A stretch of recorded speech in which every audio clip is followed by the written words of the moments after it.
What's going on, family? I got a book recommendation for you.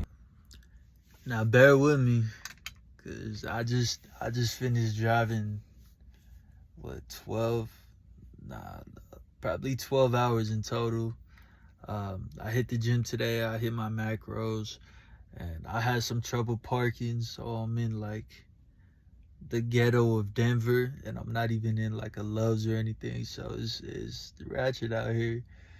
And I'm wrecked, but I gotta get you this book recommendation because I love it. I hope you love it too. Without further ado, the book is called The Science of Getting Rich, and I highly recommend it. If you want to get rich, this is the first book you need to read because it's all about the belief system. You get your belief system right, then you can start applying those core values and start learning on how to build businesses, how to get rich. So let's dive into it. So first things first is your thought process. What the book talks about is you want to envision your exact dream life, detail for detail, the exact car you want to drive, how much money exactly you want to have, what you want to do is your dream passion, all of that. You want to have that envisioned in your head, and you want to be constantly grateful to it like God already gave it to you. And you want to never stop praying on that. You always want to have that in your mind, and you just want to be grateful for it. Act like it's already there. Now, the book explains that it sounds a little wonky at first, but the book explains that true faith is when you could be thankful for something you don't even have yet. That's how wired your belief system is, and you're gonna get what you want. I've been doing this as well. I constantly envision my dream life, and I'm constantly grateful for it, as well as I'm grateful for everything in my life. I actually do a gratitude journal, so I enjoy being grateful. I notice the more I'm grateful, the less I'm fearful. And as a person who struggled with anxiety, a lot of anxiety, every time I was grateful for something, like truly grateful for something, it would alleviate my anxiety. So I would just practice gratitude, and I recommend you do it as well. Even if you're not anxious or anything like that, I think gratitude just gets you on a higher level, on a higher frequency. You're just a little bit happier throughout the day. But let me give you a personal example. So my mentor, John, he, I was actually his real estate agent at first. So I was trying to find him a home, and he was super particular in what he wanted. And we found a home. It was like 4,000 something square foot. It was huge. It was just him, mind you. 3-car garage, pool in the backyard, beautiful home. And we got that to close. And it was its own trials and tribulations, but at the end of the day, we got that to close. And it wasn't until after we got that to close, he sent me like 8 pictures of pictures he took in 2008 of exactly what he wanted as his dream home. And it was insane, spec for spec, detail for detail.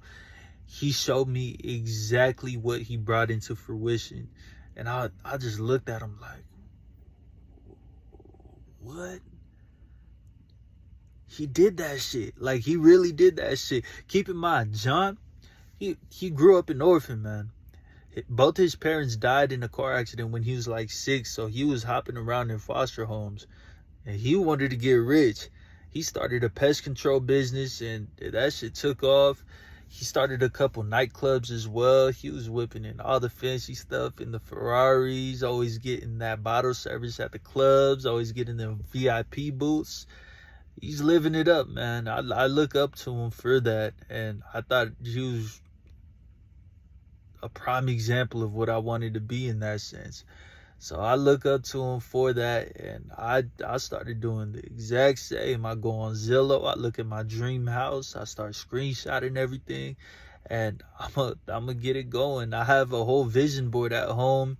I have all these positive affirmations posted up on my room wall, but I don't got that with me. Honestly, if I had it with me, I think I'd have a little bit more faith in my process as well. Because, you know, even though I'm extremely confident, sometimes when the days just get monotonous and boring, you need that little pep talk to yourself. So I think I'm going to start doing a lot more gratitude journaling, and I'm going to get those pictures out here as well. So I see my end goal every time in the future, you know.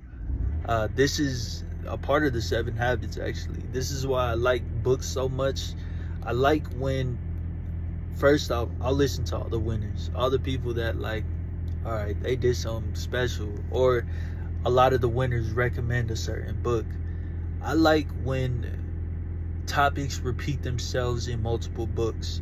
So begin with the end in mind. That was in 7 Habits of Highly Effective People, and it was also in Science to Getting Rich. You want to start, and you want to already have that end goal and a vision. You want to know what you're doing it for. You don't want to just start and aimlessly drift. You drift, you're not going to get to anywhere. You're not going to get to anywhere you wanted to go. So I like that it repeated itself. So that's the thought process of it a little bit. Next, you want to let go of the competitive mind. You want to start you want to stop competing, and you want to start creating. The more you're in that creative mind, the closer you are to God, and the more the higher power is here to help you. So now, the less you want to be like everybody else, and the more you want to be like yourself, and you want to create and help the world, the easier it's gonna be to tap into that creative mind. But as soon as you start comparing yourself to others, seeing where you're at and seeing where others are at, that's where you get into that competitive mind, and that's when you start losing your creative self, because comparison is the thief of joy. So you got to make sure you eradicate that competitive mind as much as possible. You do that, you're on the right track. Next, you want to take all the right steps into going into your future. Now, you might take some missteps, but what I mean by you want to take all the right steps is you want to go for exactly what you're doing. A lot of people, they might have that thought in mind, but they won't take that effective step. And taking that effective step is basically the most important part. You want to be moving forward. The book describes it as either every day is a success or a failure. There's no in between. If you do enough successful tasks, eventually you're going to lead to a successful life. But if you have enough failures in your day, eventually your life's going to be a failure. 7 Habits. So if your habits are lame, you're going to be lame. If your habits are successful and that of a winner, you're going to be a winner. So you got to discipline yourself, and you got to get on yourself in that sense. And ask yourself the question, am I working towards what I need to be working towards? Am I procrastinating? Am I just dozing off a little bit and not really able to apply myself? These are all questions you need to ask yourself. If you ask yourself these questions often and answer them frequently, you're going to be more on the right track. Now, if you say, you know, oh, am I procrastinating? And do I want to keep procrastinating? And you say yes to that, you might want to just give up that dream, because this is constant work.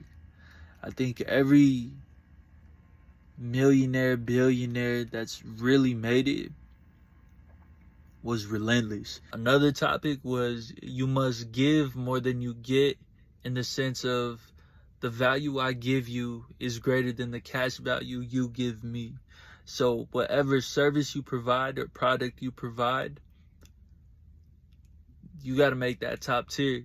You want to be looking for a win-win situation where both parties are winning and you're not scamming or ripping anybody off. You want to do this ethically. I know people are getting rich unethically, but this book describes getting rich in the ethical way, and honestly, it's the way I agree with. I think if you go against morals and values in order to get rich, you kind of lose your soul in the process. So you want to apply yourself ethically, and you really want to find the best way to serve people. I guess that's kind of the whole point of that part. Now, this is probably the hardest part. I'm not even sure I got this. I think I'm trying to get this. Hold up, I'm trying to work with this light. So this is one of the last steps in it. Increase must come, dog. Basically, all those around you. That means that you got to be lifting everybody up. Everybody up, whether it's morally, financially, physically, mentally, spiritually. You got to be lifting them up. You got to be that leader. You got to be that dude that people want to follow, that people want to be around. You're going to have that energy. You're going to have that vibe. You're going to have that heart. Tony Robbins is one person I could think of in particular where I definitely look up to that dude, because it seems like everybody he's around, he knows how to just lift them up, find their problems and find a solution for them. So him, it's mostly like emotional work for him, and I find that very, very, very cool. So shout out Tony Robbins. Yeah, that's the last one, but the book is called Science of Getting Rich. I highly recommend it. If you want to get rich, this is probably the first book you should read. Then you could start building on it. Then you could go Rich Dad, Poor Dad. Then you could go Unleash the Power Within. Then you could go Your Next 5 Moves. And then you could go Principles by Ray Dalio. You could do all that afterwards, but first, get your belief system straight and then move on to that. We'll get to those books in another video. Deuces. Oh, by the way, like and subscribe. At 100 subscribers, I'm gonna go ahead and just give $100 away to somebody, preferably a hustler. It might be like a homeless person, it might be a DoorDasher, but the homeless person's only getting the money if I see him like picking up cans or some shit. Like I'm not just gonna give it up to like nobody. I don't know. I want to give it to somebody I feel like deserves it. But yeah, doses. Have a good one, y'all. We'll stay up.